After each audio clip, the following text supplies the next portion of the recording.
जेव्हा गावाकडे असायचे तेव्हा शहरांचं अप्रूप वाटायचं.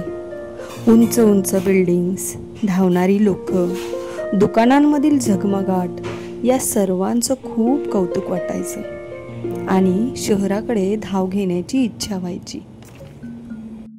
पण आता शहरात आल्यानंतर गावाकडचा निसर्ग, शांतता, कोणतीही गडबड नसणारी संयमता अप्रूप वाटू लागली. म्हणतात ना, एखादी गोष्ट जवळ असली की तिची किंमत कळत नाही. अगदी तसंच. असं वाटलं आपण या सर्व गोष्टींपासून दूर गेलो आहोत का? आज प्रत्येक व्यक्तीला आपलं गाव, आपलं घर, आपली शेती या सर्व गोष्टींची ओढ वाटू लागली. खरंच आहे का हो? कारण धावपळीच्या जीवनात पैशाच्या मागे धावता धावता प्रत्येकाला विसावा, शांतता हवी आहे.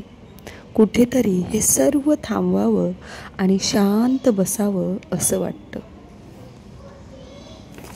आमच्या गावापासून 3 किलोमीटर अंतरावर एक छोटंसं शहर आहे आणि त्या शहराचं नाव आहे घोटी. त्या घोटी शहरामध्येच हा बाजार भरलेला तुम्हाला दिसतोय.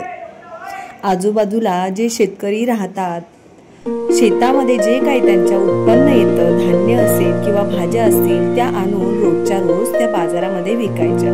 अशा प्रकारे या घोटी शहरामध्ये हा बाजार भरतो आणि आम्ही सुद्धा त्या बाजारामध्येच आज आलो आहोत. या घोटी शहराच्या आजूबाजूलाच बऱ्याच छोट्या छोट्या वाड्या आहेत. वाड्या म्हणजे आदिवासी लोकांची छोटी छोटी गावं, छोट्या छोट्या वस्त्या.